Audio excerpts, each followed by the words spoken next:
Es un gran gusto estar con ustedes aquí en Lakeside. Para la gente que son abuelos, que tuvimos un seminario muy lindo viernes y sábado, Gladine y yo disfrutamos inmensamente el compartir con ustedes. El tiempo fue increíble, pensando en los modos prácticos de aplicar esa opción como abuelos y de cómo podemos afectar a las generaciones futuras. Fue realmente un gusto.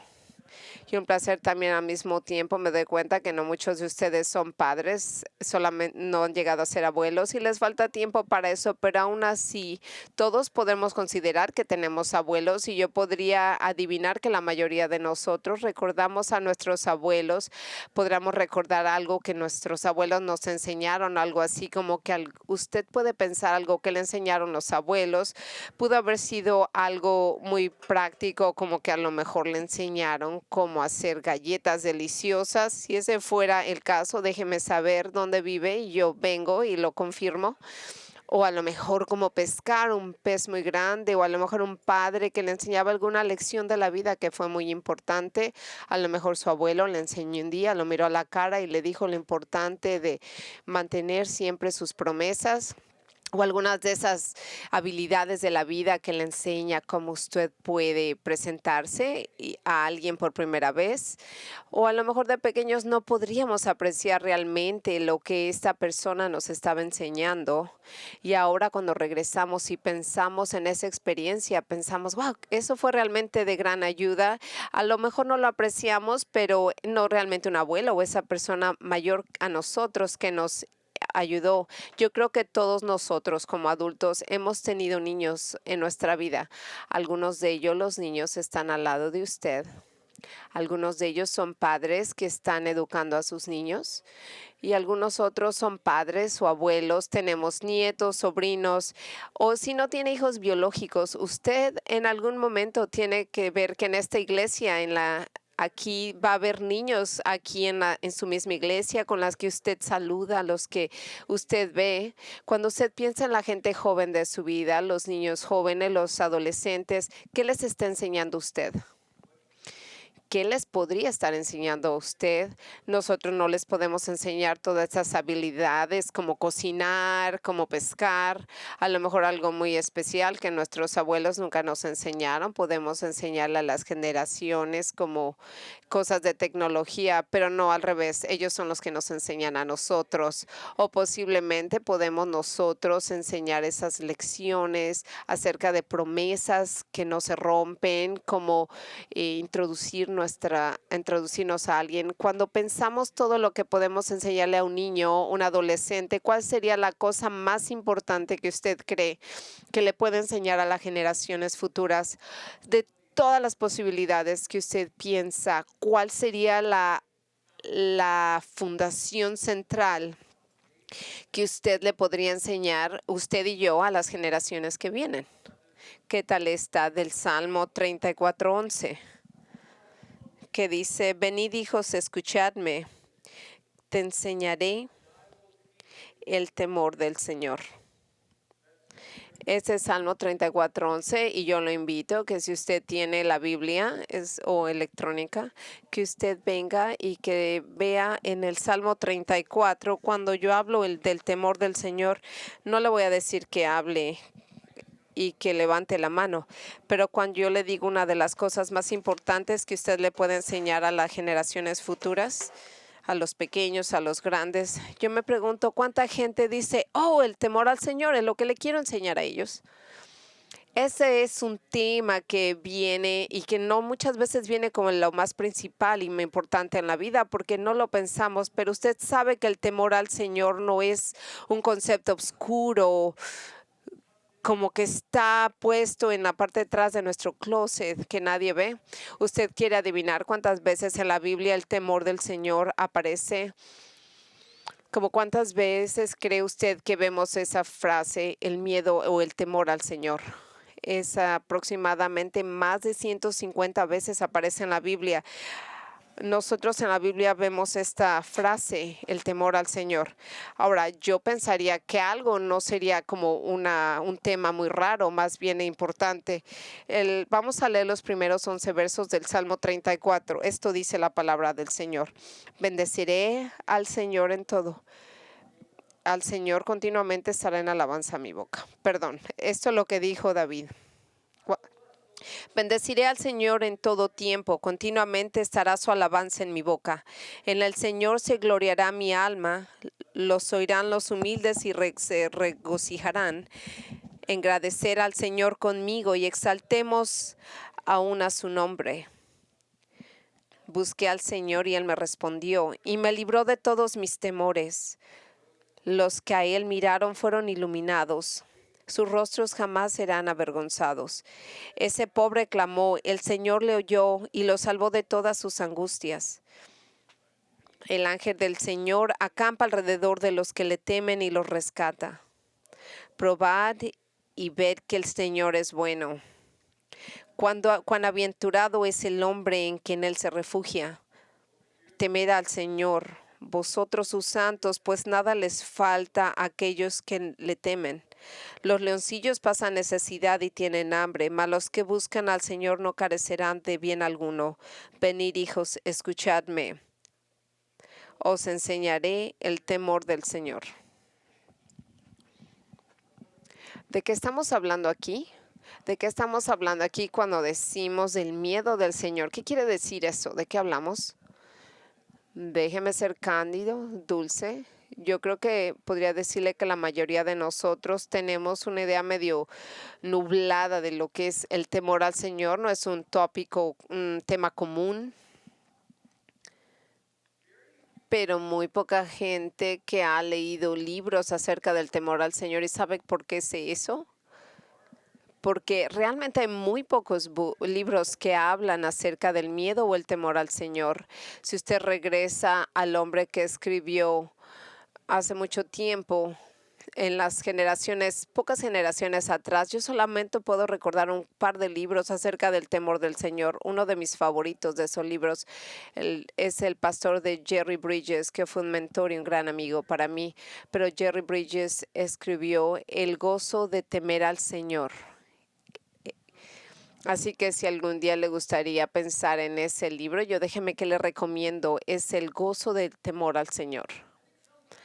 Y algunas veces cuando hablamos del miedo del Señor y cuando tenemos que como que pensar en eso, nos sentimos un poco muy, muy delicados, como que no queremos ofender a alguien, no podemos ofender a alguien, no queremos ser una persona que es agresiva, queremos ser suaves, queremos ser delicados.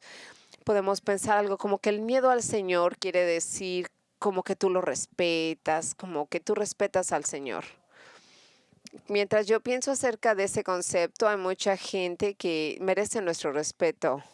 Una persona que es mayor, algún tío mayor o tal, o hay una persona mayor que usted piensa que gana su respeto, o un maestro muy especial que dice el señor o el profesor es muy especial, lo tengo que respetar, o hasta en alguien como la reina de Inglaterra, que mucha gente decía, tienen que respetarla a ella.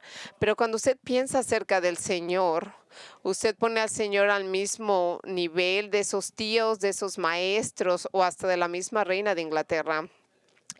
Dios es infinito, soberano, es omnipotente. Él está en todos lados. Él está en una categoría de que nadie más se puede comparar. Y cómo puede uno pensar que el temor al Señor significa un respeto al Señor. Aunque es difícil el entender el miedo al Señor o el temor al Señor y el expresarlo en palabras, una de las cosas más importantes que tenemos y que podemos hacer es regresar a la Biblia y empezar a ver a la gente que ha presentado y que estuvo en la presencia del Señor cara a cara. Cuando lo vieron, ¿cómo respondieron ellos a ese momento? El pastor Steve leyó ese increíble pasaje que es profundo de Isaías, en el cual Isaías el profeta está en el templo y él ve al Señor alto Y cuando él empieza a describir esta imagen que él vio, dice como está levantado en esta parte alta y estos serafines están volando por él a su alrededor y están diciendo uno al otro, Santo, Santo, Santo, Santo. Estos serafines gritaban una y otra vez y cantaban. Y los pilares del templo se vibraban y su grande capa se cubría el templo y estaba lleno el lugar de humo. Isaías dijo, él no dijo, Isaías, yo creo que podría respetar a él. No. Isaías dijo, wow, wow, ¿quién soy yo? Soy un hombre de labios sucios. Y cuando Isaías vio al Señor y lo vio, él dijo, ya estaba lleno de una gran emoción. Y el Señor tuvo que tratarlo con su gracia al purificarlo. Y yo muchas veces vengo a pensar, regresando al Nuevo Testamento de Juan, en ahí, cuando él está en el exilio, Juan. Y usted recuerda que Juan era uno de los amigos más cercanos a Jesús. Y cuando él tiene este ministerio en la tierra, si usted quiere nombrar a uno de los amigos más cercanos de Jesús, usted pensaría, ¿y quién conocería a Jesús mejor? Juan sería uno de ellos. Él sería el que estaría en esa lista porque él conocía a Jesús muy cercamente. Pero ese día ahí en esa isla donde estaba Juan, en esa pequeña isla donde él está glorificando a Jesús. Y él escribió a las 7 iglesias, tratando de describir en palabras humanas lo que él vio.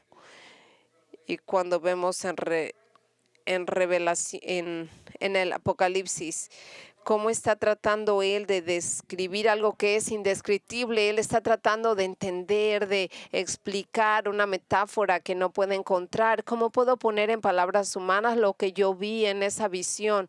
Ese Jesús glorificado.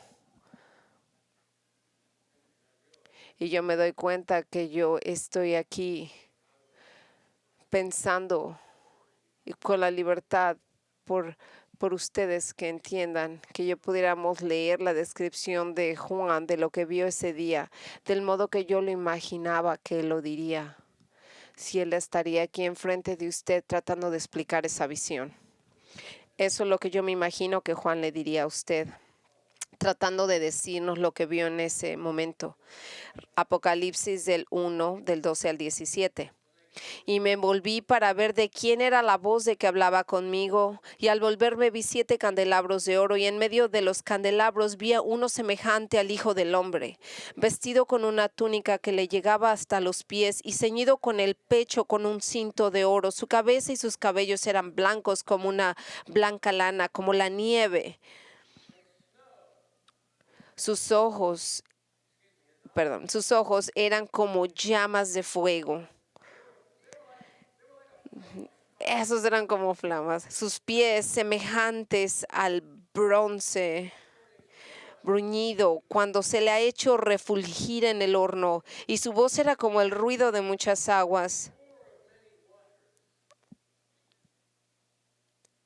Y en su mano derecha tenía 7 estrellas, y de su boca salía una aguda espada de 2 filos, y su rostro era como el sol cuando brilla con toda fuerza.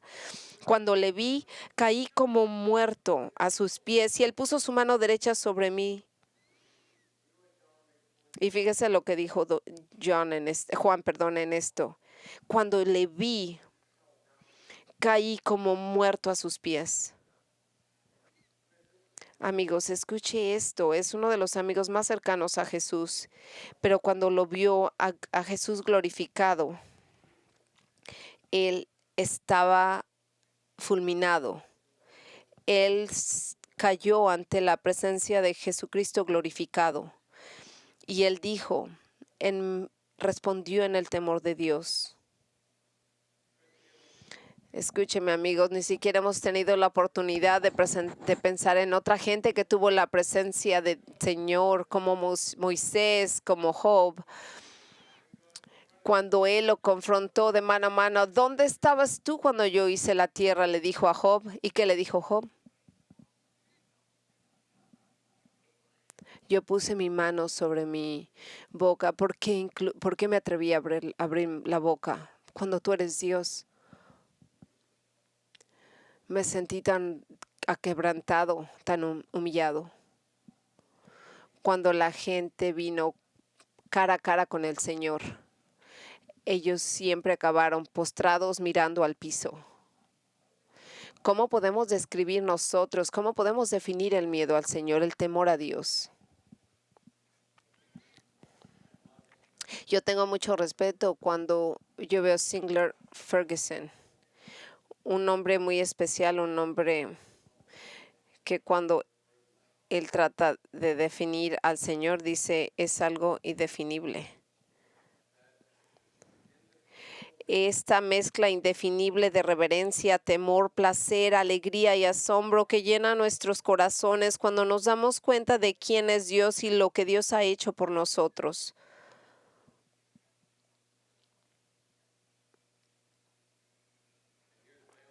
Y esta es mi sugerencia de la definición. El temor de Dios es un asombro abrumador, conmovedor de quién es Dios y lo que ha hecho que afecta profundamente la actitud del corazón y las acciones de la vida.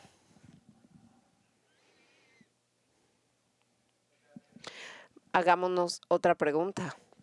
¿Por qué es el temor al Señor una lección más importante que nosotros le podemos enseñar a las generaciones futuras? ¿Por qué eso es tan importante? De todo lo que podemos enseñarle a los niños, sobrinos, amigos, ¿por qué esa sería la cosa más importante? Venir, oh niños, y escúchenme. Y yo te enseñaré el temor al Señor. ¿Por qué es eso tan importante? La dura y difícil realidad es que la gente, toda la gente, tú, yo, nosotros, todos, nuestros hijos, nuestros pequeños, sí, nacieron egoístas.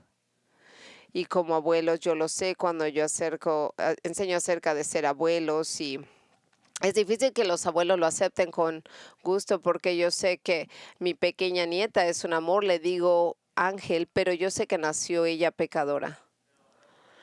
Y ahora, esta es una enseñanza muy clara de la Biblia en el cual nosotros como abuelos nos damos cuenta. Le voy a dar una ilustración humana de todos los días. Usted tiene un pequeño de 2 años, posiblemente tiene un pequeño de 2 años en su vida. Vamos a hablar de un niño de 2 años y yo me pongo en esa situación como un abuelo que mis nietos me dicen papá. Entonces yo digamos que estoy hablando de uno de mis nietos, tiene 2 años y yo le digo, hey, pequeño, papá te quiere enseñar algo. Te voy a enseñar esta vez algo, ¿ok? Mírame en los ojos de 2 años, imagínese. Luego te voy a decir algo y quiero que lo repitas, ¿ok? Escucha, papá. Mine. Mío, perdón. Le dice, di esto, mío. ¿Me estás escuchando, pequeño? Te lo voy a decir. No. ¿Se acuerda usted enseñándole eso a sus niños? ¿O algún pequeño? Usted no tuvo que enseñarles. Absolutamente no. Usted no tuvo que enseñarles a un pequeño. ¿Sabe por qué? Porque pasa tan natural. El pecado dentro de nosotros pasa tan normal, tan pecaminosamente. ¿Y de dónde venimos con estas ideas? Ese pequeño lo obtuvo de sus padres, que lo obtuvo de sus padres y ellos de los suyos y los otros de los que siguen, todo hasta Adán y Eva. En Génesis 3, del 5 al 6, pues esto le dijo la serpiente. Le dijo a Eva, pues Dios sabe que el día en el que tú comáis serán abiertos vuestros ojos y seréis como Dios, conociendo el bien y el mal. Y cuando la mujer vio que el árbol era bueno para comer y que era agradable a los ojos y que el árbol era deseable para alcanzar sabiduría, tomó de su fruto y comió. y dio también a su marido que estaba con ella, y él comió. ¿Y qué salió? ¿Cuál fue el resultado de ese momento? Usted ve lo que la serpiente estaba convenciendo a Eva a hacer. ¿Por qué vas a ser un siervo del Señor como tú vas a ser la princesa o el príncipe del Señor cuando tú puedes ser el rey y la reina? ¿Por qué vas a ser un siervo cuando tú puedes ser tu propio Dios? Sé tu propio Dios. Y Eva le compró la mentira de Satanás. Y la más difícil y triste verdadera es que cualquier persona, cualquier ser humano que nació, con excepción de Jesucristo, nació egoísta, pecador y tristemente pensando que tiene el derecho a identificarse a sí mismo, a determinar sus propios deseos y sus propias añoranzas, y que Dios no existe, y que si Dios existiera es algo así como algo que está en la orilla, y que si no necesito lo busco, pero si no, Él está aquí solo para servirme, para lo que yo quiera, y que mientras tanto yo voy a tratar de seguir mi vida, determinar mis propias verdades, lo que es bueno, malo, cierto, verdadero, mi propia identidad. Voy a gobernar mi propia vida porque es mi vida. Y todos nosotros nacimos de ese modo. Y los niños en su vida, a menos de que el Señor intervenga con su gracia, lo ven del mismo modo. Y esta pecaminosa y toda difícil situación, esa perspectiva que tienen los niños que nacieron independientes a Dios, no solamente es tolerada en nuestra cultura de hoy en día, pero es hoy en día se les enseña, se les celebra y con pasión se defiende esta cultura a los niños de hoy, que les motivan, y le estoy diciendo lo que he leído, que ellos decidan lo que es correcto para ellos mismos, que estén al tanto, que encuentren su propia identidad sexual, sus propios deseos, y que ellos encuentren, que sigan su propio corazón. Y cualquier persona que cuestiona eso, que les dice, un padre que les dice, y eso no es una persona que la van a callar, va a ser silenciado, va a ser una persona que van a decir, tú no tienes derecho para decirle a alguien cómo vivir. Toda la gente tiene el derecho de determinar su propia verdad, su propia moralidad, su propia identidad, su propio curso de la vida. Todo el mundo tiene el derecho a determinar lo que quieren hacer, y tú no tienes derecho a decirle a nadie qué va a hacer y de decirles cómo se debe vivir. Y si usted alguna vez se ha preguntado por qué la gente se siente tan ofendida acerca de la verdad cuando un cristiano le dice, el Señor dice, Dios dice, la palabra de Dios dice tal o cual, es porque nosotros estamos tocando acerca de una verdad que todo y cada uno de nosotros nacemos con una identidad pecaminosa que dice, es mi vida, yo voy a elegir mi propio camino. Y aún así, ¿y cómo ha funcionado eso? Mire alrededor, mire dentro de usted, mire y vea cómo el mundo está hoy. Cuando nosotros, y construimos nuestra vida y nuestro rumbo con la asunción de que yo soy el centro de mi vida, yo determino mis propias verdades, mi moralidad. Cuando uno enseña a un individuo eso, todo se vuelve de cabeza, todo se revuelve, todo es un problema. Su vida, ¿qué piensa usted de la vida, de la eternidad? Cuando usted quiere definir ese concepto por sí mismo, todo se destruye.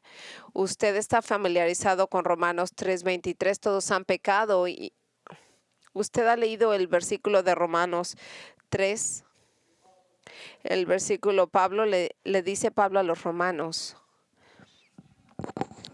es elegir partes del Antiguo Testamento. Él está diciendo como momentos y les da una lista del Antiguo Testamento y lo sumariza. Leemos juntos. Este es Romanos 3 del 11 al 18. No hay quien entienda, no hay quien busque a Dios. Todos se han desviado, a una se hicieron inútiles. No hay quien haga lo bueno, no hay ni siquiera uno. Sepulcro abierto es su garganta, engañan de continuo con su lengua, veneno de serpientes hay bajo sus labios. Llena está su boca de maldición y amargura. Sus pies son veloces para derramar sangre. Destrucción y miseria hay en sus caminos, y la senda de paz no han conocido. Y él dice, ¿cómo dice el sumariza esto? Dice, no hay temor de Dios delante de sus ojos. Así que cuando el apóstol viene por la dirección del Espíritu Santo, hace esta lista. Cuando él sumariza cómo está todo de cabeza, cómo está todo destruido, él lo hace usando esta frase: no hay temor del Señor en frente de sus ojos. ¿Y cuál es la solución? ¿Cuál es el antídoto? La solución. El libro de Proverbios empieza con esta colección de cosas sabias, de palabras importantes. En Proverbios 1:7 leemos lo siguiente: el temor del Señor es el principio de la sabiduría. Ahora, acuérdese muy bien que esto es un padre escribiéndole esto a los hijos, así que él va a colectar para ellos estas cosas sabias, estas palabras sabias de cómo vivir la vida, cómo planear la eternidad. Y nos dice este tema por medio de esta frase al principio, en el cual dice: el temor del Señor es el principio de la sabiduría. En otras palabras, si tú vas a entender, niños, escuchen con atención si están aquí, si tú vas a entender cualquier cosa de esta vida, cualquier cosa, dime cualquier tema. Si tú quieres entender propiamente cualquier aspecto de la vida, tú tienes que empezar con Dios. Dios no solamente el creador de todo lo que existe, sino que lo ha definido todo. Él te explicó qué es verdad, qué es falso, qué es moral, qué es inmoral. Él ha definido todo. Y si nosotros queremos entender su creación propiamente, nosotros empezaremos con Él. Proverbios 9:11 suplementa esto cuando dice: el miedo del Señor es el principio de la sabiduría y el conocimiento del santo. Si usted tiene niños, sobrinos, hijos, nietos, si usted quiere que ellos entiendan las cosas propiamente, ellos primero tienen que entender quién es Dios. Tienen que oír quién es Dios. Tienen que oír lo que Dios dice, y ellos tienen que confiar y depender de la dirección de Él en su vida. Yo soy una persona simple, yo necesito cosas simples para que me ayuden a recordar las cosas importantes de la vida. Y cuando yo pienso en Pablo y en Romanos 11 y esa doxología, y cuando estoy hablando, porque de Él y por medio de Él y por Él todas las cosas han sido.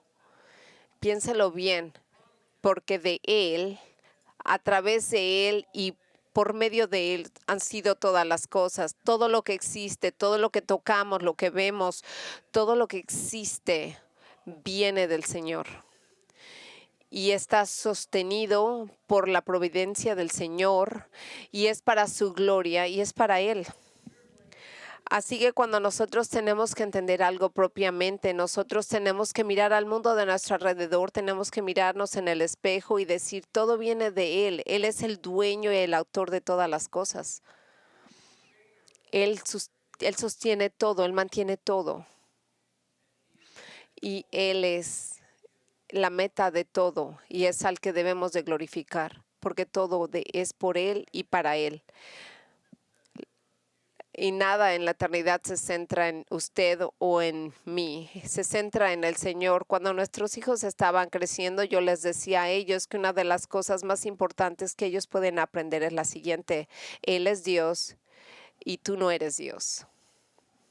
Y ni tampoco lo soy yo. Él es Dios y tú no eres Dios. Si tú en algún momento te alejas de esa verdad, todo se va a poner de cabeza. tu opinión acerca de la moralidad, de la verdad, de la gente, toda la cultura, todo se va a derrumbar. Así que es como que nuestros hijos, la siguiente generación va a enfrentar esta verdad. Bueno, necesita ser implantado en el corazón de ellos por el Señor, o a un joven adulto o un adolescente, el vivir temiéndole al Señor. Él les tiene que dar un corazón nuevo, porque todos nacemos con un corazón pecaminoso y solamente el Señor les tiene que dar un corazón nuevo, los ojos para ver, los oídos para oír y un corazón para sentir la palabra del Señor. Y Él nos ha prometido en Jeremías 32, 38 a 40, nos da una promesa que dice: y ellos serán mi pueblo y yo seré su Dios. Y les daré un solo corazón y un solo camino, para que me teman siempre, para el bien de ellos y de sus hijos después de ellos. Y haré un pacto eterno, porque no me apartaré de ellos, para hacerles bien, e infundiré mi temor en sus corazones, para que no se aparten de mí. Así que para los niños que enseñan a los adultos, tenemos que enseñarle a los pequeños cómo vivir y pensar en la moralidad, y cómo es que el Señor nos tiene que dar eso en nuestros corazones. Y nosotros que somos mayores, cuando usted ore por sus hijos, por sus nietos, por los niños, yo le quería decir que le mencioné en el seminario a los papás: cuando usted oiga a los padres, a los abuelos orar por los niños, lo que debe de dominar es la seguridad y el éxito de los nietos. Es lo que que los mantengan apartados de todo lo malo, que por favor dales un buen trabajo, dales éxito. Es lo que dicen los abuelos cuando oran por los hijos, lo cual digamos que no es malo, pero hay que elevar nuestras oraciones por estos niños en un modo grande. Señor, dale a mi hijo, a mi nieto, a este pequeño, a mis sobrinos, dale un nuevo corazón, un corazón que te ame, un corazón que te tema, un corazón que te quiera complacer en todo lo que hace. El Señor tiene que hacer su milagro de gracia en el corazón de un pequeño, para que ellos puedan vivir con un temor al Señor. Pero amigos, eso no quiere decir que somos pasivos y que nosotros no necesitamos o no pedimos las herramientas del Señor. Cuando nosotros regresamos al libro de Deuteronomio, conforme Moisés se está preparando a morir, él viene y junta a esta nueva generación de israelitas y les da una lección muy importante para que continúen su jornada. Y les dicen de Deuteronomio 31, 12 al 13: congrega al pueblo, hombres, mujeres y niños, y al forastero que está en tu ciudad, para que escuchen y aprendan a temer al Señor tu Dios, y cuiden de observar todas las palabras de esta ley, y sus hijos que no la conocen la oirán y aprenderán a temer al Señor vuestro Dios, mientras viváis en la tierra donde vosotros vais cruzando de un lado al otro. Ahora nosotros como adultos, ¿cómo podemos enseñarle a los pequeños que teman al Señor? ¿Cómo se hace eso?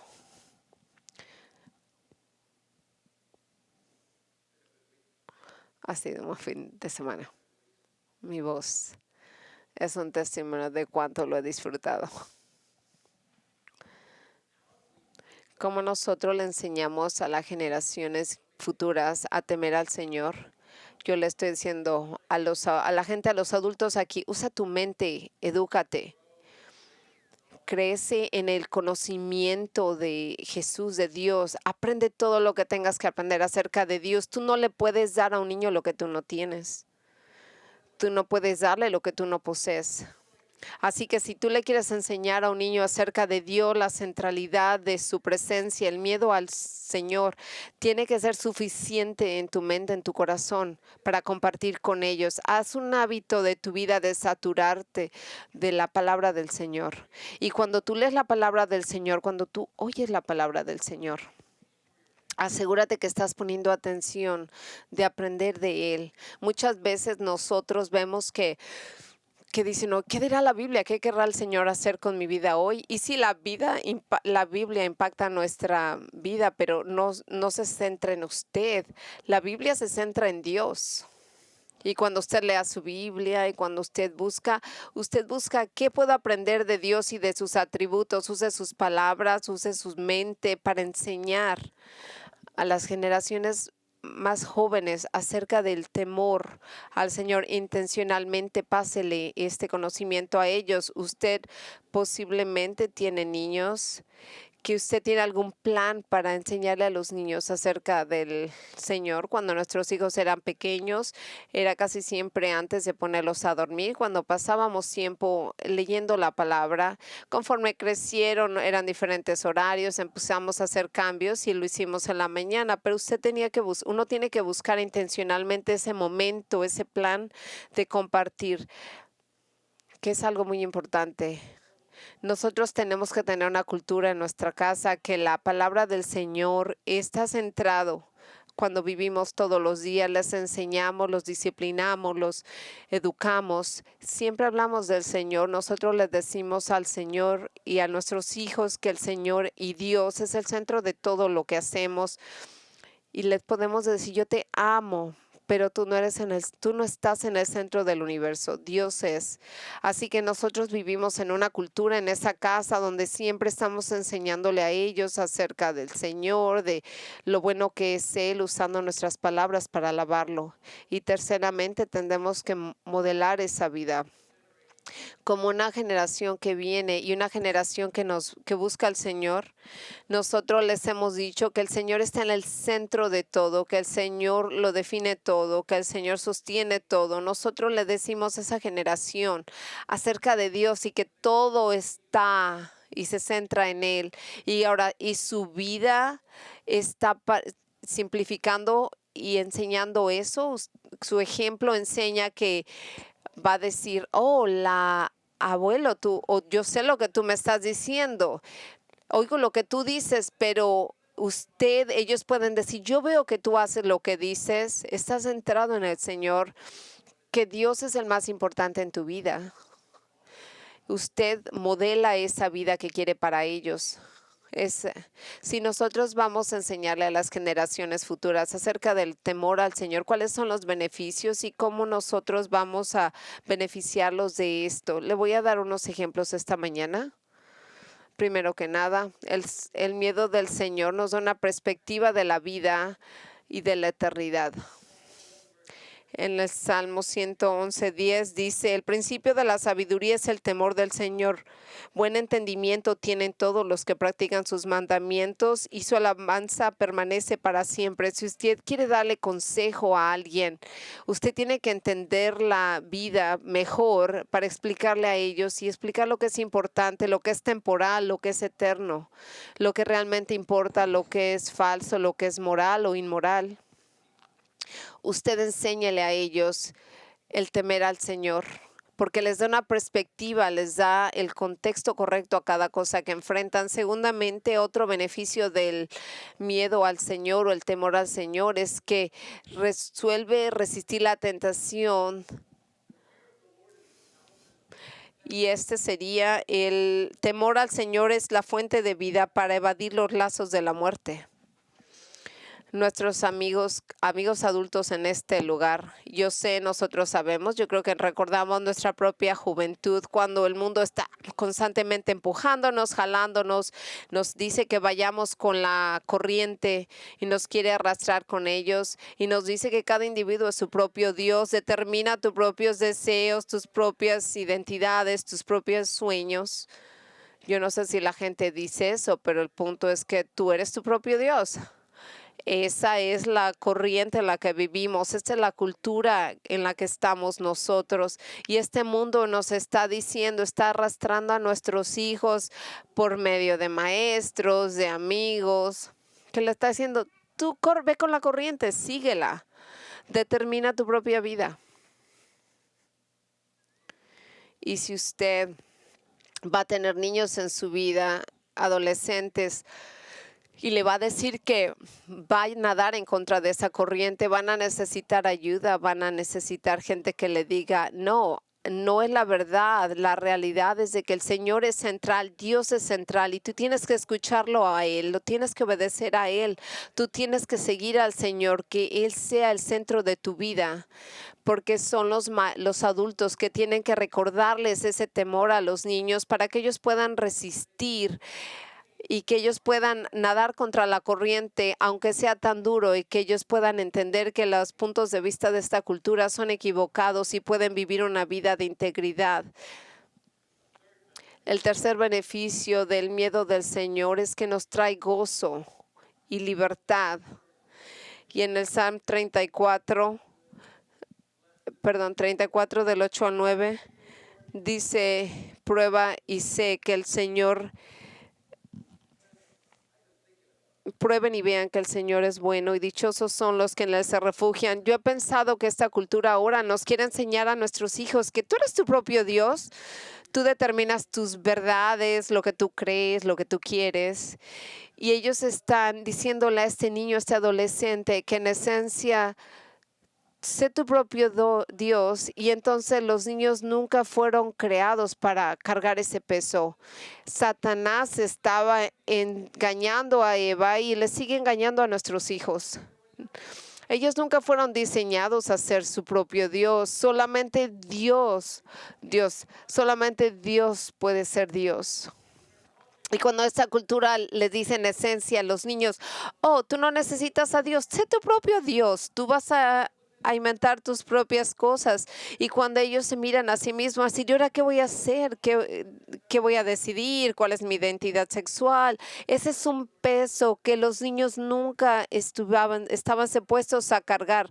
Pero cuando los niños están aquí y el Señor les da un corazón que los centra en Dios, entonces ellos encuentran esa paz y esa libertad, porque ellos están encontrando la voz de su Creador que les dice, este es quien tú eres mío. Y yo te diseñé para hacer algo muy especial y yo te he enseñado la verdad, ya te enseñé la verdad de la moralidad. Y así es como tú debes de caminar. Y cuando la gente joven, nosotros como adultos vemos a estos niños que encuentran esta libertad, este gozo, esta paz, hay un gran beneficio en temer al Señor. Y si nosotros vemos y creemos y lo que nosotros como adultos podemos ver a los pequeños de nuestras vidas que están aquí, que nosotros les decimos como David, vengan, oh niños, y escúchenme a mí, y yo te enseñaré el temor al Señor. Yo me he dado en un grupo así tan grande y mucha gente que puede estar escuchando desde casa, que puede haber gente, o hay gente, por cierto, de muchas edades que todavía tienen que ser salvos y venir a la salvación del Señor, que todavía siguen viviendo bajo la mentira de la serpiente, que tú eres tu propio Dios, tú defines tu propio destino con qué pesada es esta carga para arrastrar. Y estoy viendo que en Jeremías 2, estaba leyendo ahí en el versículo de Jeremías 2, y dice, el malvado traerá su propio castigo y él encontrará la pena. Usted va a ver cosas malévolas, amargas, que abandonarán al Señor su Dios, y evitarán temerle. Yo, el Señor de los ejércitos, he hablado. Y usted verá qué cosas tan tristes son el abandonar el miedo del Señor. Así que si está usted aquí y usted sigue en ese camino pensando, esta es mi vida, yo quiero decirle con mucho amor que evalúe cómo va, los resultados que va a obtener, porque la palabra del Señor dice que es un resultado malévolo, y porque usted va a seguir caminando en este camino donde cuando Jesús dice, ven a mí, todos los que están cansados, y yo le daré descanso. ¿Por qué usted no deja de ese camino de amargura hacia el Señor? Voy a orar por nosotros en un momento. Yo estoy diciendo que estoy hablando de aquí. Si usted quiere hablar un poco más acerca de la condición de su propio corazón, el pastor, la otra gente que está aquí. Yo puedo venir aquí si usted quiere platicar con nosotros, pero no deje que este día pase sin que usted se aparte del camino del pecado y encontrar la libertad en Jesús. Padre Santo, te agradecemos por tu palabra, te agradecemos por esa relación que tú nos has dado y que gracias a ti, al corazón que nos cambiaste, podemos entender quién eres y podemos entender a Jesús. Padre, gracias por mandar a Jesús. Gracias por darnos la palabra de Dios que nosotros podemos entender por medio de tu Espíritu que aplica esta verdad en nuestras vidas. Y Padre, primero que nada quiero orar por la gente que está oyendo nuestra voz, que todavía tiene un camino de amargura, de confusión. Que tú, por favor, les des los ojos para ver tu gloria en la cara de Jesús, que les des los oídos para oír tu palabra y que si por favor les das un corazón nuevo, que puedan escuchar quién eres tú. Y quiero orar por los adultos, padres, tíos, abuelos, maestros, todos los adultos en esta iglesia. Que nos ayude, Señor, a recordar que una de las cosas más importantes que podemos enseñarle a las nuevas generaciones es temerte. Gracias por Lakeside, gracias por los líderes de esta iglesia y yo te pido que en los siguientes años venga una nueva generación que se levante y que se levante en gracia y en verdad y que te ame todavía más profundamente, que comparta tu palabra y tus verdades y oramos por todo esto en nombre de Jesucristo. Gracias.